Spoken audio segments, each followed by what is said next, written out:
Entonces vamos a empezar con la observación número 1. Lea conmigo, versículo 1 y 2 y 3. Escucha, oh Jehová, mis palabras. Considera mi gemir. Está atento a la voz de mi clamor. Rey mío y Dios mío, porque a ti oraré. Oh Jehová, de mañana oirás mi voz. De mañana me presentaré delante de ti y esperaré. Vamos a ver qué es lo que el Espíritu Santo quiere hablarnos por medio de este texto. Versículo 1, vemos una vez más la pasión de David cuando él iba en oración a Dios. Escucha, oh Jehová, mire cómo David se refería a Dios. Escucha, oh Jehová, mis palabras y considera mi gemir. Aquí vemos a David abrir de nuevo su oración por la mañana con una súplica íntima y personal de lo más profundo de su ser. Hermanos, una vez más podemos ver acá y podemos aprender cómo orar cuando nos dirigimos hacia Dios. Eso es si tenemos esa relación íntima y personal con Él. Esta no es una oración repetitiva, esta no es una oración apurada, esta no es una oración adormecida. Aquí vemos al salmista, hermanos, cómo él se dirige a Dios por su nombre propio y le dice Yahweh. Esto nos indica una relación íntima y personal. Esta no es una oración de esas que hacemos en las mañanas cuando el despertador nos suena y vamos tarde al trabajo y apenas nos estamos vistiendo y estamos orando. Señor, te pido en este día que bendigas todo lo que haga, que llegue temprano a mi trabajo, Señor, en el nombre de Jesús. Amén, y nos vamos. No, hermanos, esta es una oración personal, esta es una oración íntima, esta es una oración apasionada por medio del rey David. Versículo 2 dice, está atento a la voz de mi clamor. Definitivamente el rey David estaba pasando por un momento difícil, estaba pasando por un momento donde él necesitaba que Dios lo escuchara. Y mire cómo se refiere a él. Primero se refirió a Dios por su nombre personal. Los judíos eran muy cuidadosos de no usar el nombre de Dios en vano, así que ellos preferían no usar el nombre de Jehová, de Yahweh, sino usar un título. Por ejemplo, Dios es un título. También podían usar el título de el Señor. No, ellos trataban de evitar usar el nombre propio. Por mucha reverencia, por mucho respeto, por mucha honra. Pero David es un personaje bíblico que tiene tal confianza, su relación con Dios es tan estrecha que él puede llamarle a Dios por su nombre propio. Yo no sé si usted ha ido a la corte y se levanta, cuando entra el juez, ¿verdad? Todos se levantan. Yo no veo a nadie ahí referirse al juez por su nombre propio, por decir, el juez se llama Juan. Juan, ¿cómo estás? No, se le dice juez porque hay respeto, hay honra. Cuando uno habla con un oficial, uno no le llama por su nombre propio, sino le dice oficial, porque no hay esa confianza, no hay esa relación íntima con él para poderle llamar por el nombre propio. Pero acá vemos a David refiriéndose al Dios vivo, Jehová. Esa palabrita ahí nos dice que David disfrutaba de una relación tan íntima, tan estrecha, que él le podía llamar a Dios por su nombre propio. David era un hombre apasionado y determinado por tener una relación tan estrecha con el Señor en su diario vivir. Este es un hombre que tiene hambre, tiene sed por estar en la presencia de Dios todos los días. Aquí podemos ver la intensidad del diálogo personal e íntimo de David. Note el denuedo con el cual el rey terrenal David se dirige al rey del universo y le dice, no solo lo llama por su nombre personal, sino le dice, rey mío y Dios mío. Note que este es el rey y Dios de David. Este es mi Dios, dice David. Este es mi rey y este es mi Dios. Es algo personal. A él no le importa si otras personas no tenían a Dios como su rey, si otras naciones no tenían a Dios como su Dios. David quería que todos supieran que para él Dios era su rey y era su Dios. A él no le importaba si a otros no les gustaba que David tuviera un rey, que tuviera un Dios. Él dice, este es mi Dios y este es mi rey. Eso es, como les digo, una vez más, algo personal para David.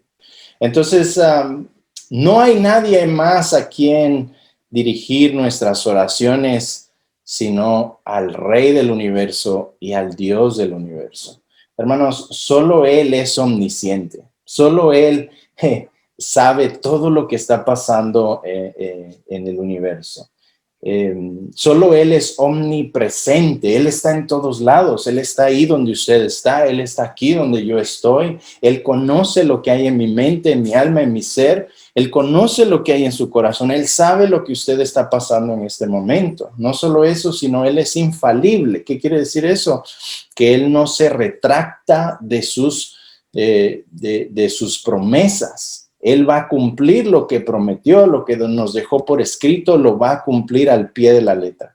Y no solo eso, sino que Él es un Dios todopoderoso. Él lo puede todo.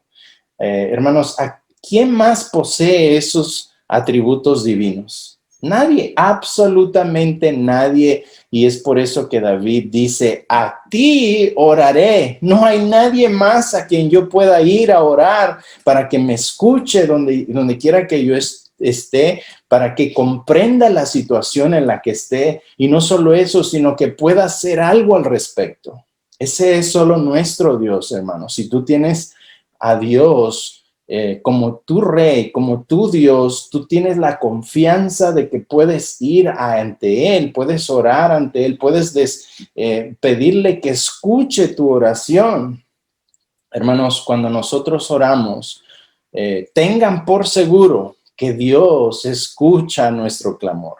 Dios está interesado en escuchar, en que nosotros vengamos delante de Él a pedirle ayuda. Su oído está siempre inclinado a aquellos que le buscan, aquellos que desean estar con Él, aquellos que desean tener esa relación íntima y estrecha con Él. A mí me encanta cuando mis hijos vienen y me piden ayuda, sea algo sencillo o sea algo grande. A mí me encanta que ellos confíen en mí y que ellos vengan a pedirme ayuda. Me encanta cuando Jeremy, mi niño, me dice, ¿me puedes ayudar a arreglar mi bicicleta? Para él puede ser el fin del mundo tener una llanta pinchada porque no puede salir. Yo sé que no es algo grande, pero a mí me encanta que él venga, me tenga la confianza y sepa que yo puedo ayudarlo en ese preciso momento. También me gusta cuando mi hija viene con un problema de la escuela, de matemáticas, de alguna materia, y yo pueda ayudarle. Me gusta que ellos vengan, acudan a mí, sea algo grande, algo chico, sea algo complicado o no. Me gusta que mis hijos vengan y me tengan esa confianza. Y así es Dios.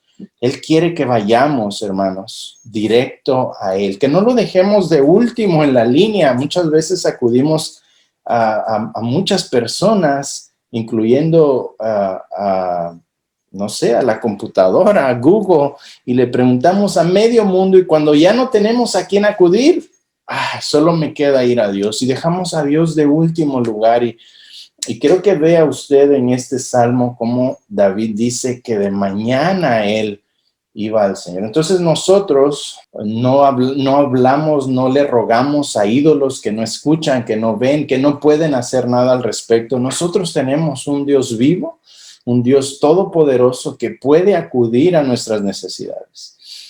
Nosotros le hablamos al Dios vivo que escucha con delicadez nuestros problemas. Este Rey al cual nosotros clamamos no solo escucha, sino también Él tiene todo el poder para actuar, porque Él es el Rey soberano de todo el universo.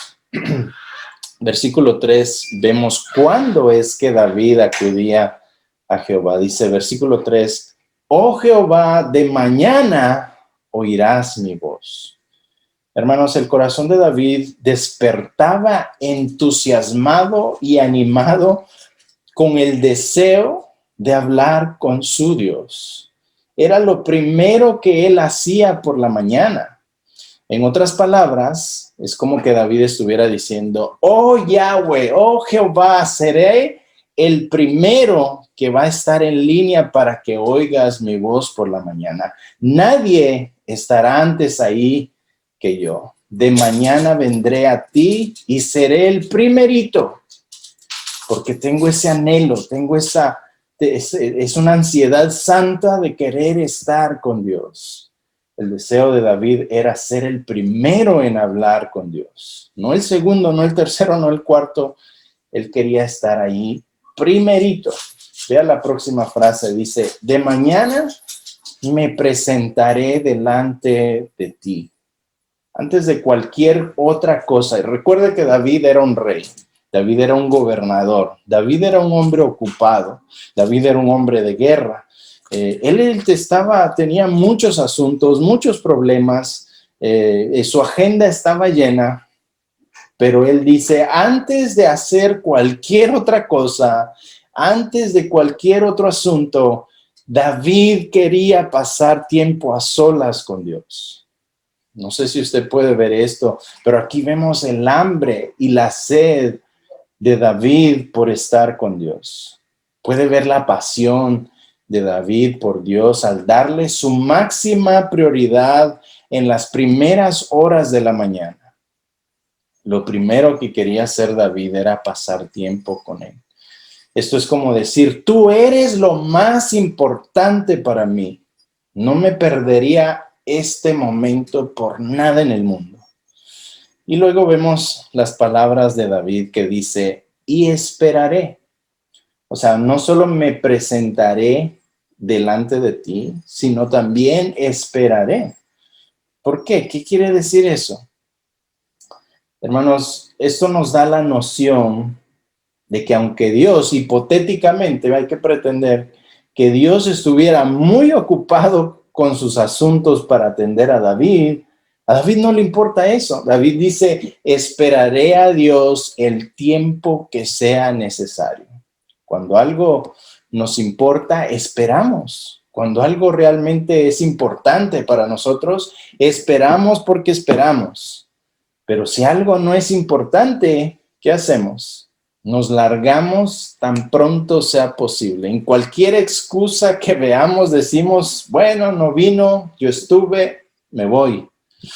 Hermanos, pero esto nos da la imagen de que David no solo se presentaba de mañana para tener un tiempo a solas con Dios, sino que también él esperaría. Él iba, se presentaba, oraba, le pedía a Dios que escuchara su gemir, su oración, y luego esperaba. Hermanos, esto nos da la imagen de alguien que tiene confianza y fe en Dios. Esto nos da la imagen de alguien quien está tan ansioso por ir a ver a una persona que llega demasiado temprano a la cita.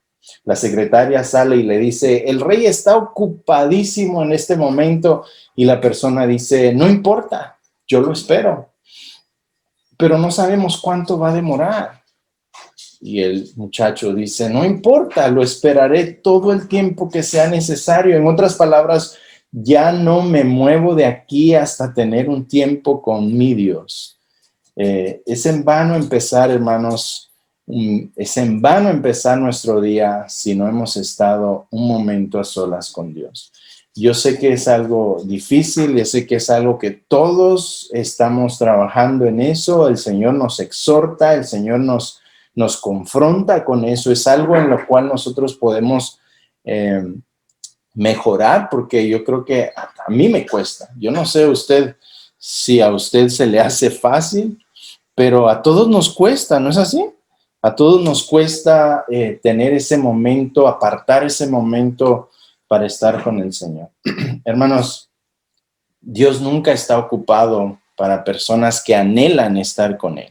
Dios nunca está ocupado para personas que lo ponen a Él como su prioridad, como las personas que lo ponen primero en la agenda. Esperar es una palabra que a muchos de nosotros no nos gusta, ¿verdad? Yo no sé a usted si le gusta esperar. Cuando le dicen, espéreme un momento, espere la próxima semana, espere el próximo mes. Nos cuesta esperar, todo lo queremos ya, todo lo queremos ahorita. Y es algo que no nos gusta hacer.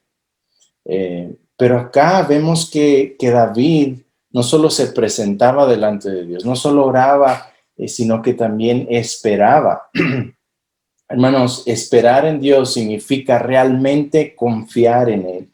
Esperar en Dios significa esperar en su perfecta voluntad y y tener una confianza total que no importando si Él conteste nuestra oración o no, yo estoy satisfecho de saber que cualquier sea su decisión, está bien conmigo, porque confío en Dios, porque sé que lo que Él decida hacer será lo mejor para mí. Y eso, hermanos, es tener confianza, es tener fe, es saber, es esperar que Dios trabaje en nuestras vidas cuando es su perfecto tiempo, cuando es su perfecta voluntad. A mí me gustaría motivarnos a todos a que este sea nuestro entusiasmo todas las mañanas. Al despertar, que nuestro primer pensamiento sea estar a solas con Dios, tener un momento con Dios, empezar nuestro día con Dios, decir, oh Jehová, de mañana oirás mi voz porque yo quiero estar ahí contigo. Serás la primera cosa que yo haga por la mañana. Será lo primero que haga porque tú eres mi prioridad y lo más importante de mi vida. Y no quiero empezar mi día si no he estado un momento contigo. De mañana me presentaré ante ti y ahí esperaré tranquilamente. Hermanos, muchas veces pensamos, lo voy a hacer, mañana sí lo hago, voy a dejar una alarma, pero no sucede y nos desanimamos, ¿no es así? O solo a mí me pasa. Esto se trata de disciplina, empezar algo y hacerlo constantemente hasta que se vuelva parte de nuestra rutina. Créanme que a mí me cuesta en esta área y pues le pido a Dios que me ayude también a siempre tener a Dios como mi prioridad de la mañana y no empezar mi día sin que haya pasado un momento con Él. ¿Por qué esto es importante? Porque hoy en día, hermanos, no nos gusta esperar y he escuchado algunas oraciones ahí algo arrogantes de personas que andan, ¿verdad? Andan declarando, decretando, arrebatando. Incluso escuché una oración que dice, no tomaré no como respuesta y tanta cosa que oímos hoy en día que nace de un corazón arrogante y demandante y mal agradecido. Entonces debemos de saber que podemos acudir a Dios, claro que sí, y debemos traerle nuestras peticiones, pero después debemos saber esperar en Dios. Oremos mejor y sepamos esperar diciendo, yo esperaré en ti respuesta.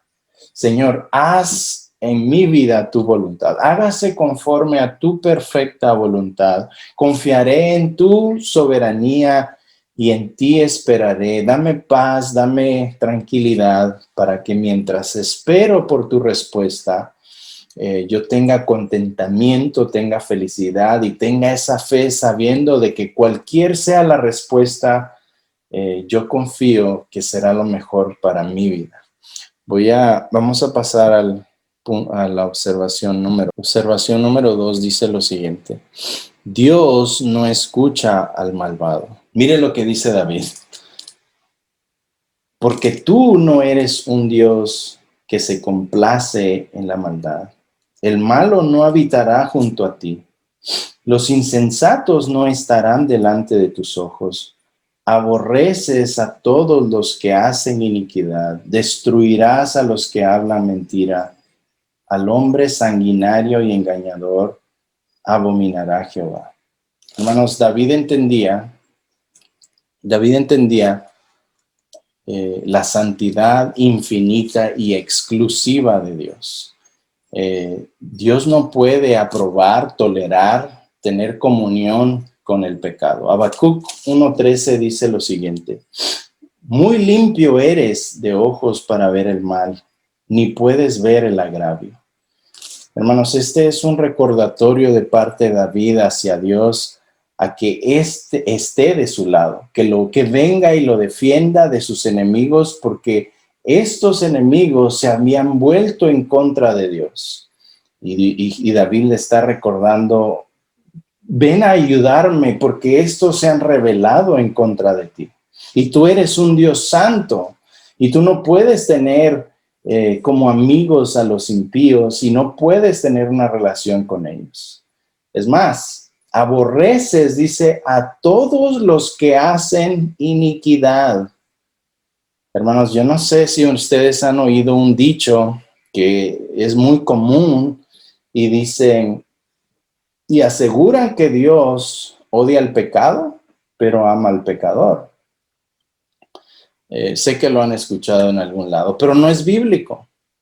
Pareciera ser bíblico, pero no está en ningún lado de la Biblia. Además, este verso contradice esa frase. Dios aborrece a los pecadores que hacen iniquidad. Hay otro salmo, Salmo 7:11, que dice, Dios es juez justo y Dios está airado, o sea, enojado contra el impío todos los días.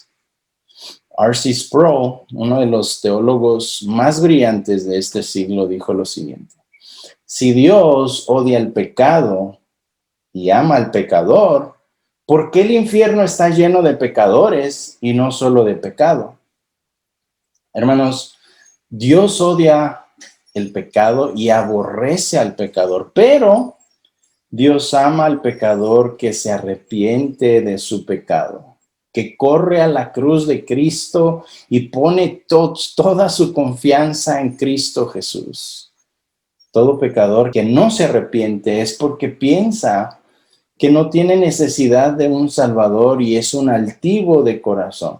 Salmo 138:7 dice, porque Jehová es excelso y atiende al humilde. El humilde es aquel que reconoce que no tiene nada, que sus mejores obras son como trapos de inmundicia, que reconoce que no puede aportar absolutamente nada a su salvación. Así que viene con un corazón contrito, humilde y humillado, pidiendo misericordia a Dios. Pero después este Salmo 138:7 dice, mas al altivo mira de lejos. Hermanos, Dios destruirá todo el que lo rechace, al que lo rechace y no se arrepienta de sus pecados. La única opción del pecador es reconocer quién realmente somos, reconocer que hemos ofendido a Dios, que hemos pecado delante de Dios, que hemos corrido lejos de su voluntad y que necesitamos a un Salvador. Y no solo a un Salvador, alguien que nos salve de donde estamos, sino también a un Señor. Necesitamos reconocer a nuestro Señor Jesús como nuestro Señor y Salvador. Salvador es porque nos salva de un lugar donde no podíamos ser salvos nosotros. Y Señor quiere decir que Él nos compró, que Él es nuestro dueño, nos compró por precio de sangre y ahora nosotros somos sus siervos y vivimos para obedecerle a nuestro Señor. Ningún pecado pasará desapercibido. Cristo juzgará a los que hacen maldad, a los mentirosos, a los asesinos, a los engañadores, que no se arrepientan de su maldad. Estuvimos en la iglesia este domingo y nuestro pastor Tom Pennington, este pasado domingo dijo, los pecadores tendrán solo dos opciones. O te enfrentarás a Cristo como tu Señor y Salvador, o te enfrentarás a Él como tu juez. ¿Quieres que Cristo te muestre gracia y misericordia y perdón? Entonces necesitas en este momento rendir tu vida a Cristo, caminar en obediencia a su palabra y vivir para su gloria y su honra. O de otra manera, prepárate para ser juzgado por Cristo. Él es el juez justo que no pasará al culpable por inocente. Solo hay dos opciones y tú decides. Hermanos, creo que en este tiempo el Señor nos ha dado de su gracia, de su misericordia. Su brazo está extendido para todo aquel que corra y ponga su confianza absoluta en Cristo Jesús. Y creo que es el momento que nosotros tenemos que rendir nuestras vidas. Ya no podemos jugar con las cosas de Dios, ya no podemos estar coqueteando con el mundo y con las cosas de Dios. No podemos tener un pie en el mundo y otro pie en lo espiritual. Hermanos, debemos de tomar una decisión seria, porque el tiempo se nos acaba. Cristo viene pronto, vemos todo lo que está pasando en el mundo y ya no podemos estar tibios. El libro de Apocalipsis nos dice que al tibio lo vomitará de su boca. Hermanos, o somos fríos o somos calientes, pero no seamos tibios. O somos blancos o es negro, pero no es gris. Necesitamos determinar qué somos, cómo nos vamos a enfrentar con Cristo en ese último día. Queremos que Él nos muestre gracia y misericordia. Entonces rinde tu vida a Él y Él será tu Salvador. Él será tu Señor y Salvador, o de otra manera Él será tu juez. Vamos a ir a la observación número 3, la declaración de David. Lea conmigo: mas yo, por la abundancia de tu misericordia, entraré en tu casa. Adoraré hacia tu santo templo en tu temor. Guíame, Jehová, en tu justicia a causa de mis enemigos. Endereza delante de mí tu camino. Hermanos, aquí podemos ver algo interesante. Primero vimos cómo David hizo esa declaración en contra de sus enemigos y dijo él cómo Dios no escucha a los malvados.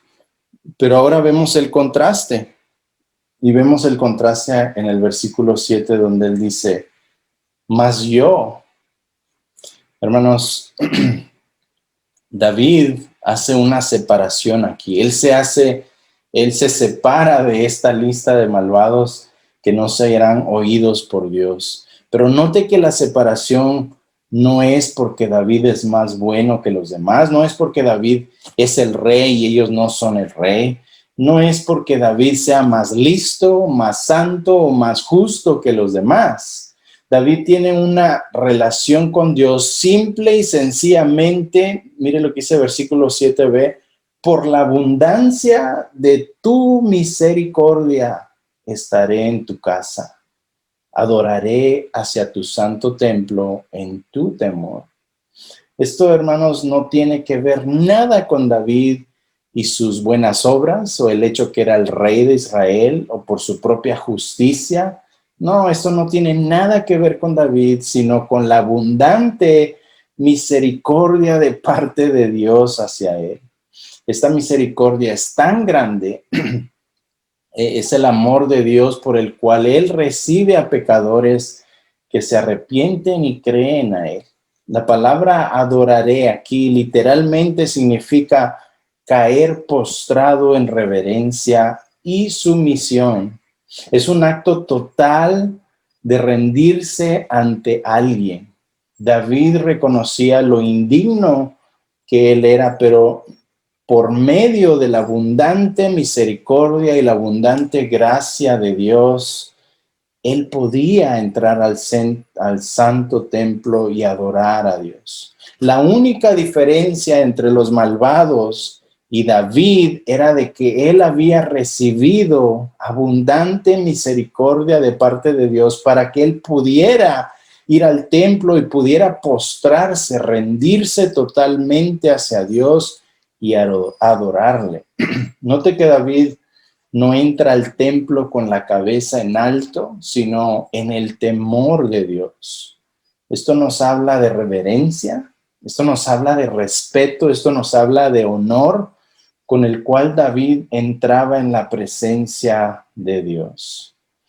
Aquí podemos hacer una aplicación. Hermanos, todos estos éramos nosotros. Si vemos la lista que nos da Efesios 3, si vemos la lista que da Colosenses 3, dice, esto era lo que éramos antes y nos da una lista de pecados y de concupiscencias y de los anhelos que había en nuestro corazón.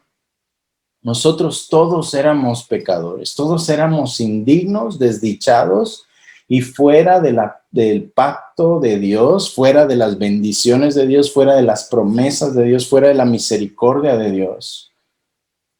Pero Dios no nos dejó ahí, no nos dejó en el lodo cenagoso, sino que Él mismo dio la solución y Él mismo fue misericordioso. Mire lo que dice Efesios 2, 4 al 5. Dice, pero Dios, que es rico en misericordia por su gran amor por nosotros, nos dio vida con Cristo, aun cuando estábamos muertos en pecados. Por gracia, ustedes han sido salvados. Hermanos, no tenemos nada que aportar a nuestra salvación. Dios tenía que intervenir en nuestras vidas porque estábamos totalmente perdidos. En Romanos 3, 10 al 12 dice que no había ni un justo, ni siquiera uno. No había quien buscare a Dios. Todos nos habíamos ido detrás de nuestras propias concupiscencias, detrás de nuestros pecados. Ahí estábamos enlodados y no queríamos salir de ahí. Así que si Dios no intervenía en nuestras vidas, si Dios no cambiaba ese corazón de piedra que teníamos, si Dios no cambiaba esa naturaleza pecaminosa que habíamos heredado de Adán, no podíamos adorar a Dios. No anhelábamos ir al santo templo y postrarnos delante del Dios vivo, misericordioso, que mostró amor hacia nosotros por no dejarnos ahí enlodados.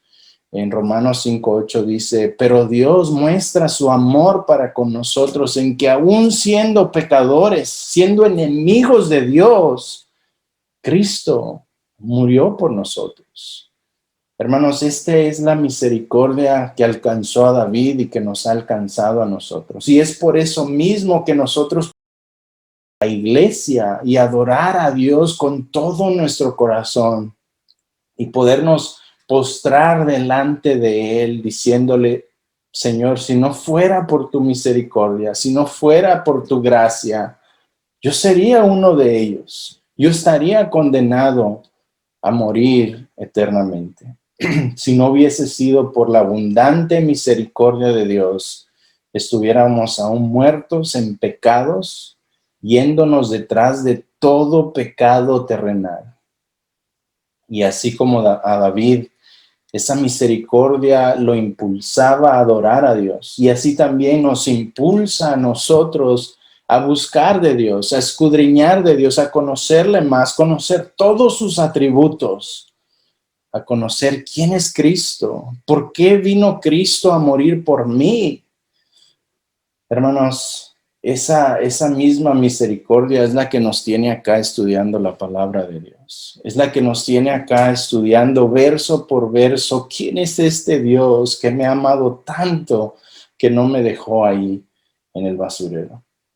Romanos 12:1, Pablo nos dice, por lo tanto, hermanos, tomando en cuenta la misericordia de Dios, escuchen, les ruego, dice Pablo, que cada uno de ustedes en oración espiritual ofrezca su cuerpo como sacrificio vivo, santo y agradable a Dios. ¿Cómo podemos adorar a Dios? Aquí nos dice Pablo cómo. Debemos ofrecer nuestro cuerpo como sacrificio vivo, santo y agradable a Dios. Muchos hemos leído este versículo, pero no sabemos exactamente qué quiere decir esto. Pablo estaba usando una imagen que todos reconocían en esos tiempos, pero probablemente es ajeno a nuestros tiempos. Los judíos estaban familiarizados con el ritual de llevar un corderito al templo y observar al sacerdote cortarle la garganta y derramar toda su sangre en un recipiente que después lo desparramaba en el templo. El cuerpo del cordero era sacrificado, era colocado sobre el altar y era quemado como una ofrenda hacia Dios, expiación por los pecados. Pero la mayoría de nosotros, hermanos, no vivimos en esa cultura, no estuvimos en ese tiempo, no observamos estos sacrificios que se hacían antes que Cristo viniera y muriera en la cruz. Así que no estamos familiarizados con este lenguaje. Así que Pablo nos trae a la mente la imagen del sacrificio de animales para ofrecernos a nosotros como sacrificio, no como sacrificios muertos, sino como sacrificios vivos al Señor. Eso significa ofrecer todo lo que somos, morir a nuestro yo, morir a nuestro ego, morir a nuestra vida. ¿Recuerdan lo que decía Jesús? Si quieres ser mi discípulo, toma tu cruz y sígueme. O sea, crucifica tu carne. Tú ya no vives para ti mismo. Ahora tienes un Señor, ahora tienes un Salvador a quien tú le vas a servir. Esto significa ofrecer todo lo que somos, toda nuestra vida, todo nuestro tiempo, todos nuestros anhelos, todos nuestros sueños y todo lo que tenemos, ponerlo, dar para vivir la voluntad santa y perfecta de Dios. Lo que quiere decir es que estamos cambiando nuestra manera de pensar.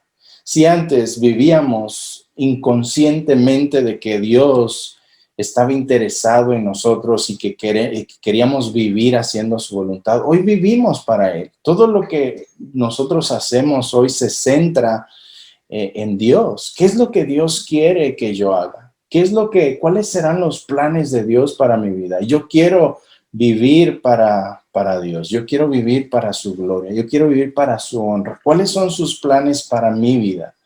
En otras palabras, hemos querido morir a nuestras vidas para vivir para Cristo y su reino. Morir al yo para vivir para Él. Morir a mi voluntad para vivir para la suya. Hermanos, eso es lo que Pablo está hablando acá. Esto lleva a David a vivir para la gloria y honra de Dios. Y esto le causó tener muchos enemigos. Así que esto lleva a David a someter su vida completa a la soberanía de Dios. Mire lo que dice el versículo 8. Guíame, Jehová, en tu justicia y a causa de mis enemigos. Sus enemigos, hermanos, eran causa de desviarse de los planes divinos de Dios. Entonces, esta es una oración que David hacía muy de mañana para que Dios soberanamente guiara sus pasos durante todo el día. David quería hacer la voluntad de Dios. David quería vivir haciendo la voluntad de Dios. El Señor nunca guiará a nadie a pecar, sino que Él nos guiará por sendas de justicia, como dice Salmo 23. Él nos guiará por sendas de justicia por amor a su nombre. Así que David suplica, mire lo que él pide: endereza delante de mí tu camino. O sea, yo quiero caminar en tu camino. Yo quiero caminar en ese camino estrecho donde no muchos quieren caminar. Ayúdame a caminar en ese camino tuyo. Endereza delante de mí tu camino para que Dios quitara todo obstáculo de tentación y trampa del enemigo que le ponían para desviarlo de la voluntad de Dios. Aquí vemos que la misericordia conduce a adoración y la adoración nos conduce a obediencia. Vamos a ir al último, a la observación número 4. Observación número 4, la condenación de David, versículo 9 al 10. Porque en la boca de ellos, dice David, no hay sinceridad, sus entrañas son maldad, sepulcro abierto es su garganta, con su lengua hablan lisonjas. Castígalos, oh Dios, caigan por sus mismos consejos, por la multitud de sus transgresiones, échalos fuera, porque se rebelaron contra ti. Esta, una vez más, es un lenguaje de pacto. En el Antiguo Testamento, si eran obedientes, Dios los bendecía. Si eran desobedientes, recibían la furia de Dios. Y aquí David está recordándole a Dios que ellos han pecado en contra de él, que ellos viven para hacer maldad, que son sepulcro abierto, con su lengua hablan puras mentiras. Y ahí viene la condenación de David, diciéndole, castígalos, oh Dios, caigan por sus mismos consejos, por la multitud de sus transgresiones, échalos fuera. Ahora vamos a ver qué quiere decir eso. David sabía que ninguna palabra de sus enemigos podía ser confiada. Ellos solo hablaban destrucción, ellos solo hablaban engaño, calumnias en contra de David para destronarlo y verlo destruido. Ellos hablaban mentiras porque eso es lo que había en lo más profundo de sus corazones, donde él dice, en sus entrañas hay maldad, son entrañas, son maldad. Las entrañas se refiere al hombre interior. El hombre interior es el alma, el espíritu, el corazón, los pensamientos. En Mateo 11:19 Jesús dice, porque del corazón salen los malos pensamientos, o sea, del hombre interior salen los malos pensamientos, los homicidios, los adulterios, las fornicaciones, los hurtos, los falsos testimonios, las blasfemias. David estaba rodeado de este tipo de personas que desde lo más profundo de su corazón salía todo esto. Hermanos, nosotros, así como David estaba rodeado de enemigos físicos, mientras nosotros vivimos en este mundo, siendo personas que seguimos a Jesús como nuestro Señor y nuestro Salvador, que tenemos a la palabra de Dios como nuestra autoridad máxima, estamos rodeados de enemigos, estamos rodeados de mentirosos, de engañadores, de falsos maestros, de falsas doctrinas, falsas religiones, y solo la guía del Espíritu Santo nos dará el discernimiento para no ser seducidos por todo el engaño que existe en este mundo. David concluye con una condenación hacia todos los que se rebelaron en contra de Dios. Castígalos, Dios, caigan por sus propios consejos. En otras palabras, júzgalos conforme a sus propios actos malvados y dale su merecido. Dios es el juez justo que ve el corazón del hombre y juzga rectamente. Sus propias evidencias, entonces, evidencias malvadas los llevaron a ser juzgados por el Dios justo. Dios, después de ser juzgados, viene el veredicto. David dice, échalos fuera porque se rebelaron contra ti. Esta palabra, échalos fuera, significa estar fuera, estar desconectados de Dios. Y esto aquí representa el castigo eterno en el infierno. Esto nos lleva a la última observación, la celebración de David. Pero alégrense todos los que en ti confían. Den voces de júbilo para siempre, porque tú los defiendes. En ti se regocijen los que aman tu nombre. Porque tú, oh Jehová, bendecirás al justo, como con un escudo lo rodearás de tu favor. Entonces aquí vemos cómo concluye David el salmo. Este salmo termina con una celebración extraordinaria que surge espontáneamente del corazón al confiar totalmente en Dios. Hermanos, cuando David se encontraba rodeado de sus enemigos, él sabía que él no podía hacer nada con sus propias fuerzas. A él no le quedaba otra alternativa que rogar y pedirle a Dios que lo ayudara y lo rescatara.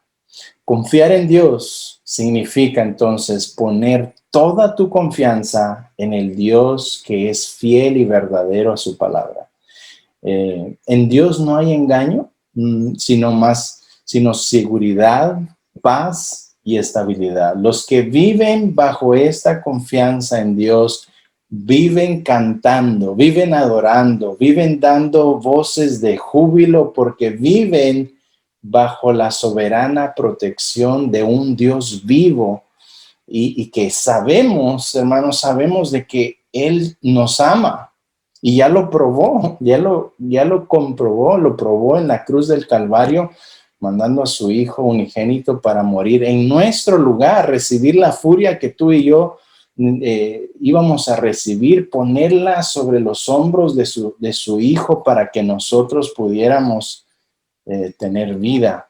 Sabemos que Él quiere lo mejor para nosotros.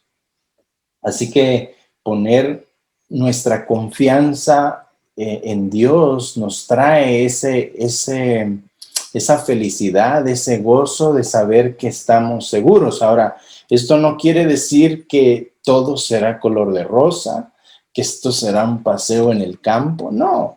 Lo que significa es que en cualquier situación en la que nos encontremos, en cualquier tormenta, en cualquier desierto, Dios va a estar ahí con nosotros para brindarnos ayuda y para brindarnos protección, sabiendo de que si pasamos por una prueba, hermanos, Él también nos da la salida. Es una prueba para que nosotros confiemos más en Él, para que pongamos nuestra absoluta confianza en que Dios tiene el control de todo. Muchas veces queremos nosotros tener el control, queremos nosotros que las cosas se hagan a nuestra manera y eso nos pone ansiosos, nos trae estrés, nos trae enojo, nos trae frustración porque las cosas no salen como nosotros queremos. Entonces, poner la confianza en Dios significa depender de Él, descansar en Él, confiar en Él, sabiendo de que Él quiere lo mejor para nosotros.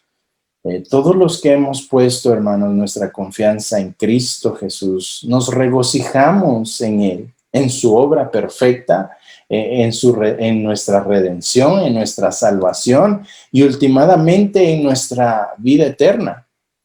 Eso nos trae gozo, eso nos trae felicidad, eso nos trae tranquilidad, eso nos trae paz. Hermanos, el mundo se puede estar cayendo a nuestro alrededor, pero nosotros sabemos que Dios está sentado en su trono alto y sublime y nada de lo que pasa en este mundo le sorprende o lo pone en un acto de pánico, no. Él está en absoluto control y lo que Él permite es porque nos va a procesar. ¿Nos va a procesar para qué? Para confiar en Él, para depender de Él. Hermanos, y para cerrar, David concluye en el versículo 12. Porque tú, oh Jehová, bendecirás al justo, como con un escudo lo rodearás de favor. Todo el favor y todas las bendiciones de Dios, hermanos, son para los justos, que aman a Dios con todas sus fuerzas, aman la santidad de Dios, odian el pecado que ofende a Dios y se regocijan de alegría y gozo cuando ponen su confianza total en Dios. Así que voy a hacer una conclusión rápida. Salmo 5 es una oración de protección hacia el engaño y el error en el mundo en el cual David vivía y en el mundo en el cual nosotros vivimos. Solo es ante el verdadero Dios, en sumisión y adoración hacia Él, que encontraremos la verdad y seremos protegidos de todo el engaño. Es Dios por medio de su Espíritu Santo que nos guiará toda la verdad y nos protegerá de este mundo falso. Y todo el que confía en Dios goza de paz, alegría y protección. Hermanos, una vez más hemos visto un salmo de David que nos ofrece a nosotros, nos da a nosotros un mapa de qué hacer cuando estamos en esos momentos difíciles. Yo no sé si usted está pasando por una situación difícil. Lo seguro es que si no lo está, probablemente habrá una situación difícil en el futuro. Entonces podemos agarrar la Biblia, podemos escudriñar estos salmos, podemos ver lo que hacía David en medio de esas situaciones imposibles y podemos nosotros entonces seguir esos pasos, acercarnos delante del Señor, rogarle que escuche nuestra oración, ser los primeros en estar ahí en la mañana, decirle de mañana te buscaré, oirás mi voz porque me presentaré delante de ti y esperaré. Vamos a darle nuestras peticiones, nuestros problemas y esperaremos que el Dios soberano, que tiene todo el control sobre sus manos, haga su obra perfecta en nuestras vidas. Si estamos pasando por una situación difícil y Él no contesta, esperemos pacientemente en Él, porque Él sabe qué es mejor para tu vida y para mi vida. Y eso nos va a dar paz, nos va a dar tranquilidad y nos va a hacer cantar cánticos de alabanza, de adoración, gritos de júbilo, sabiendo de que tenemos a un Dios que nos escucha, un Dios que quiere lo mejor para nosotros, un Dios en el cual podemos depositar toda nuestra confianza. Vamos a orar.